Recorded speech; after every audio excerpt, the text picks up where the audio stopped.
Good morning everyone. Welcome to my channel Matric Biology. From today we are going to discuss chapter 2 of ICSE Biology, that is structure of chromosome, cell division and cell cycle. जिसने भी previous video नहीं देखा है जो मैंने पढ़ाया था cell के बारे में, उसे देख लें, फिर ये वीडियो देखेंगे आप तो आपको क्लियरली और अच्छे से समझ में आएगा. ठीक है, उस वीडियो का लिंक मैं डिस्क्रिप्शन बॉक्स में प्रोवाइड कर दूंगी. ये वीडियो स्टार्ट करने से पहले मैं आपको बता दूं कि जो सेकेंड चैप्टर है उसको हम 3 पार्ट में प्रोवाइड करेंगे आपको. तो first part will be structure of chromosome, second will be cell division and third will be cell cycle. तो जो ये वीडियो है ये मेनली बेस्ड है स्ट्रक्चर ऑफ क्रोमोसोम पे. सबसे पहले स्ट्रक्चर ऑफ क्रोमोसोम स्टार्ट करने के पहले एक चीज बता दूं मैं आपको, जो क्रोमोसोम्स होते हैं उनकी लोकेशन क्या होती है. तो क्रोमोसोम्स जो होते हैं वो मेनली न्यूक्लियस के अंदर मिलते हैं. और न्यूक्लियस किसके न्यूक्लियस के अंदर, that is cell. Means each and every cell has a nucleus and nucleus has many numbers of chromosomes. ठीक है, ह्यूमन में 46 होते हैं. आगे मैं इसके बारे में डिटेल में जेनेटिक्स चैप्टर में पढ़ाऊंगी. इसके बाद सबसे पहले ये देख लेते हैं कि क्रोमोसोम की डिस्कवरी किसने करी थी. मीन्स सबसे पहले किसने बताया था कि न्यूक्लियस के अंदर जो स्ट्रक्चर है उसको हम क्रोमोसोम बोलेंगे और उसका फंक्शन क्या है. ठीक है, दैट इज वॉल्टर फ्लेमिंग. अब हम क्रोमोसोम की डेफिनेशन देख लेते हैं. What is the definition of chromosome. Chromosomes are the thick and highly coiled structural form of chromatin fibres. मीन्स आपको ये समझ में आ रहा है कि क्रोमोसोम्स जो होते हैं वो क्रोमैटिन फाइबर के ही क्वाइल्ड एंड थिक फॉर्म होते हैं. ठीक है, अब आपको ये समझ में नहीं आ रहा होगा कि व्हाट इज क्रोमैटिन फाइबर, तो आगे आई विल एक्सप्लेन इट. पहले ये देख लेते हैं कि क्रोमोसोम का स्ट्रक्चर कैसा होता है. क्रोमोसोम मेनली 2 सिस्टर क्रोमैटिड्स से मिलकर बना होता है और 2 सिस्टर क्रोमैटिड्स जहां पे ज्वाइन होते हैं, जहां पे उनका अटैचमेंट होता है, उनको हम बोलते हैं सेंट्रोमियर. अगर आपसे डेफिनेशन में सेंट्रोमियर की डेफिनेशन पूछ ले तो आप लिखोगे the point of attachment between 2 sister chromatids. Means 2 sister chromatids का जो अटैचमेंट पॉइंट होता है उसको हम सेंट्रोमियर बोलते हैं. अब एक और चीज ध्यान में रखते हैं कि अगर क्रोमोसोम क्रोमैटिन फाइबर का ही पार्ट है या फिर क्रोमैटिन फाइबर का ही क्रोमोसोम दूसरा नेम है, तो कब इसे हम क्रोमैटिन फाइबर बोलेंगे और कब इसे हम क्रोमोसोम बोलेंगे. तो यहाँ पे मैंने लिख रखा है जो क्रोमोसोम होता है वो फॉर्म्ड होता है at the division period. Means जब सेल डिवाइड होने के लिए प्रिपेयर हो जाती है और वो डिवीजन करना स्टार्ट करती है तो उस टाइम में क्रोमैटिन फाइबर चेंज हो जाता है क्रोमोसोम में. After it I am going to tell you about chromatin fibre. What is chromatin fibre. तो सबसे पहले इसकी डेफिनेशन देख लेते हैं. Chromatin fibers are very long and fine thread-like structures made up of DNA and protein. अब आपको एक चीज और मिल गई, that is DNA and protein. The protein name is histone protein. Okay? तो जो क्रोमैटिन फाइबर्स होते हैं वो मेनली डीएनए और हिस्टोन प्रोटीन से मिलके बने होते हैं. ठीक है, और ये very long and fine thread like structures होते हैं. ठीक है, और यही जब क्वाइल्ड कर जाते हैं तो उसको हम क्या बोलते हैं, क्रोमोसोम. ओके, अब आपको आई थिंक समझ में आ रहा होगा कि what is the difference between chromatin fibre and chromosomes. और जो क्रोमैटिन फाइबर होता है वो रेस्टिंग पीरियड में हमें दिखता है. मीन्स जब सेल रेस्टिंग पीरियड में होता है तो उस टाइम पे उसके अंदर जो जेनेटिक मटेरियल होता है वो एक थ्रेड लाइक स्ट्रक्चर होता है और वेरी लॉन्ग होता है और उसको हम क्या बोलते हैं, क्रोमैटिन फाइबर. तो अगर आपसे क्रोमोसोम और क्रोमैटिन फाइबर में डिफरेंस पूछता है तो सबसे पहले तो आप डेफिनेशन के बेस पे आप डिफरेंस क्रिएट कर सकते हो. ठीक है, कि क्रोमोसोम का डेफिनेशन क्या होता है और क्रोमैटिन फाइबर का डेफिनेशन क्या होता है. और सेकंड डिफरेंस आप लिखोगे देयर फॉर्मेशन. मीन्स कब क्रोमैटिन फाइबर हम बोलते हैं सेल में और कब हम उसको क्रोमोसोम बोलते हैं. तो क्रोमैटिन फाइबर हम कब बोलेंगे, जब सेल डिवाइड नहीं कर रहा होगा, अपने रेस्टिंग पीरियड में होगा. और उसको हम क्रोमोसोम कब बोलेंगे, जब सेल डिविजन पीरियड में जाएगा. ठीक है, अब मैंने यहाँ पे 2 डायग्राम बना रखा है जिससे आपको क्लियरली समझ में आ जाएगा what is the difference between chromosome and chromatin fibre. देखिए, जो फर्स्ट डायग्राम मैंने बनाया है वो इंटरफेज का बनाया है. इंटरफेज सेल डिवीजन का एक फेज है जब सेल डिवाइड नहीं होता है और सिर्फ डिवीजन रेस्टिंग फेज में होता है. ठीक है, और जो प्रोफेज है वो सेल जब डिवीजन स्टार्ट करता है उसका फर्स्ट फेज है. ठीक है, तो आप देखोगे जो इंटरफेज है उसमें जो क्रोमोसोम हमने दिखाया है वो क्रोमैटिन फाइबर के रूप में दिखाया है, बिकॉज यहाँ पे सेल रेस्टिंग पीरियड में और इस टाइम पे क्रोमोसोम्स जो होते हैं वो क्रोमैटिन फाइबर के जैसे ही और क्रोमैटिन फाइबर के रूप में डीएनए और एज अ हिस्टोन प्रोटीन से बने हुए होते हैं और सेल के अंदर एग्जिस्ट करते हैं. लेकिन जैसे ही सेल डिवीजन स्टार्ट करता है ये क्रोमैटिन फाइबर चेंज हो जाते हैं क्रोमोसोम में और कैसे स्ट्रक्चर बना लेते हैं, highly coiled and dense structure. अब आपने 2 और पॉइंट पढ़ा, that is DNA and histone protein. तो सबसे पहले हमें ये पता करना है कि व्हाट इज डीएनए. और डीएनए पता करने के लिए हमें एक और टर्म से गुजरना पड़ेगा, दैट टर्म इज न्यूक्लियोसोम, और इसकी डेफिनेशन भी आपसे एग्जाम में पूछी जाती है, व्हाट इज न्यूक्लियोसोम। तो इसका एक सिंपल डेफिनेशन है, when a DNA molecule binds with 8 core of histone protein it is known as nucleosome. Means जब एक डीएनए मॉलिक्यूल 8 न्यूक्लियर प्रोटीन, एक हिस्टोन प्रोटीन से 8 हिस्टोन प्रोटीन, मतलब हिस्टोन प्रोटीन के नंबर कितने होंगे 8, ठीक है, 8 कोर ऑफ हिस्टोन प्रोटीन से बाइंड करता है, ठीक है, तो उसको हम बोलते हैं न्यूक्लियोसोम। उस स्ट्रक्चर को हम क्या बोलेंगे, न्यूक्लियोसोम। जैसे कि अभी जो ये स्ट्रक्चर है, आई थिंक मैंने 9 बना दिया, ये स्ट्रक्चर नहीं होगा, 8 प्रोटीन्स होंगे, 8 हिस्टोन प्रोटीन होगा और एक डीएनए, ये दोनों मिलके क्या बनाएंगे, दैट इज न्यूक्लियोसोम। अब जो मेन टॉपिक है हम उस पर आते हैं, डीएनए। अब डीएनए क्या होता है, तो डीएनए इज डीऑक्सीराइबोन्यूक्लिक एसिड, ये डीएनए का फुल फॉर्म है और ये भी आपसे एग्जाम में पूछा जाता है 1 मार्क्स में, ठीक है।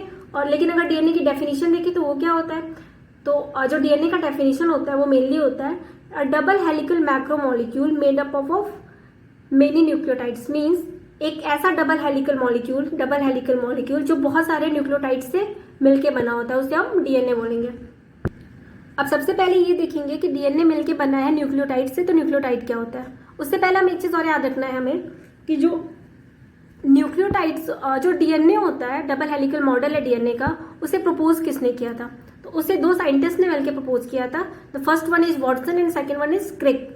तो इसे हम बोलते हैं double helix model of Watson and Crick. और जो ये मैंने डायग्राम बना रखा है, ये डीएनए का ही डायग्राम है। देखो, ये एक फर्स्ट हेलिक्स है, ये सेकेंड हेलिक्स है और इनके बीच में बेसेस है, ठीक है, ये बेस है और इन बेस के बीच हाइड्रोजन बॉन्डिंग है, ठीक है। ये मैं आगे आपको अच्छे से एक्सप्लेन करने वाली हूँ। सबसे पहले हम ये समझ लेते हैं what is the structure of nucleotide. तो जो न्यूक्लियोटाइड होता है वो 3 चीज़ों से मिलकर बना होता है। The first one is phosphoric acid, second one is pentose sugar and third one is base. Means एक डीएनए जो होता है वो बहुत सारे न्यूक्लियोटाइड से मिलकर बना होता है और जो एक न्यूक्लियोटाइड होता है वो 3 चीज़ों से मिलकर बना होता है, फॉस्फोरिक एसिड, पेंटोज शुगर और बेस। जो पेंटोज शुगर होता है वही होता है डीऑक्सीराइबोज शुगर, उसको हम नाम क्या है उसका, डीऑक्सीराइबोज शुगर। और जो बेस होते हैं वो 4 बेस होते हैं डीएनए में जो प्रेजेंट होते हैं। चारों बेसिस के आपको नाम याद रखने हैं और साथ में आपको स्पेलिंग मिस्टेक बिल्कुल भी नहीं करना है, क्योंकि अगर बेसिस के नाम लिखने में आप स्पेलिंग मिस्टेक करते हो तो आपके मार्क्स कटते हैं, ठीक है।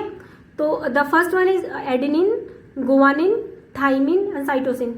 First one is adenine, second one is guanine, thymine and fourth one is cytosine.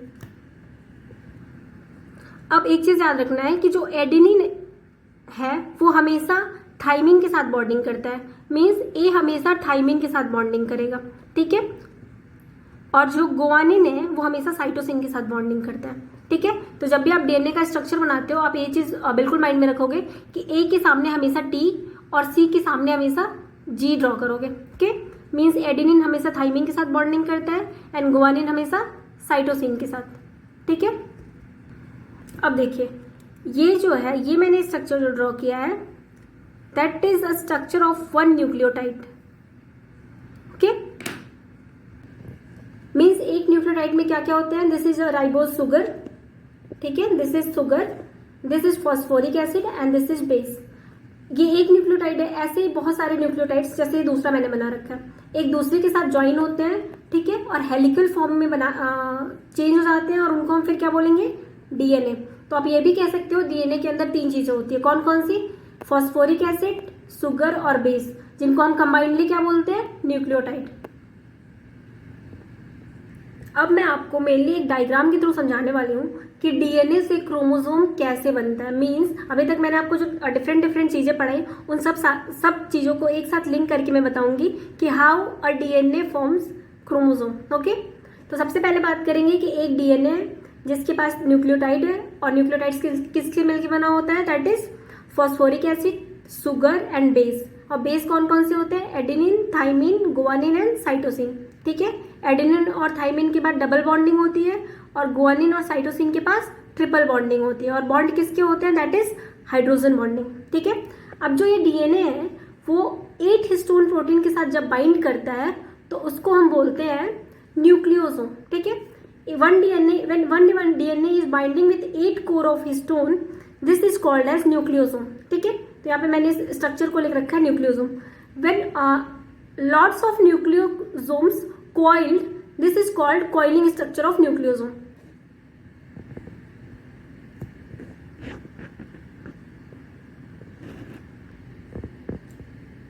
अब जब न्यूक्लियोसोम आपने पढ़ लिया और वो कॉइल हो गया, जब वो सुपर कॉइल होगा तो फिर वो किस में चेंज हो जाएगा? क्रोमैटिन फाइबर में। मीन्स सबसे पहले डीएनए और 8 हिस्टोन प्रोटीन से न्यूक्लियोसोम बना। न्यूक्लियोसोम पहले कॉइल होगा, फिर सुपर कॉइल होगा और फिर क्या बनाएगा? क्रोमैटिन फाइबर, जो लॉन्ग थ्रेड लाइक स्ट्रक्चर्स होते हैं। ठीक है, फिर क्रोमैटिन फाइबर्स जब हाईली कॉइल्ड और डेंस हो जाएगा तो उसको हम फाइनली क्या बोलेंगे? क्रोमोसोम। एक बार और इसको रिकॉल करते हैं,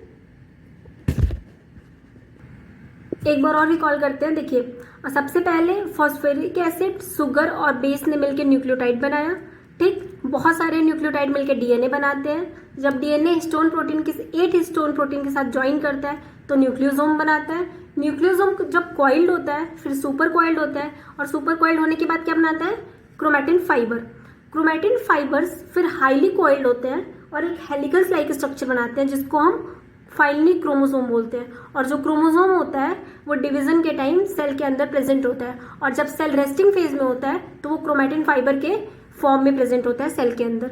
ठीक है, अब जो क्रोमोसोम होता है उसके जो अटैचिंग पॉइंट होता है उसको हम सेंट्रोमियर बोलते हैं और जो उसके आर्म्स होते हैं उनको हम बोलते हैं सिस्टर क्रोमैटिड्स। आई थिंक आपको अब क्रोमोसोम का स्ट्रक्चर कंप्लीटली समझ में आ गया होगा। इसके बाद हम पढ़ेंगे रेप्लिकेशन ऑफ डीएनए। इसका मतलब ये है कि एक डीएनए से 2 डीएनए कैसे बनते हैं।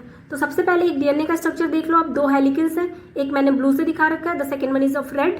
ठीक है, क्या होता है? ये बहुत कॉम्प्लेक्स प्रोसेस है, बस आपको थोड़ा सा याद रखना है कि डीएनए का रेप्लिकेशन होता कैसे है कि जो इनकी हेलिक्स होती हैं वो एक दूसरे से ओपन हो जाती हैं। ठीक है, जो इनके बेसिस के बीच में बॉन्डिंग थी वो ब्रेक हो गई है। ठीक है, अब एक अलग दूसरा हेलिक्स आएगा।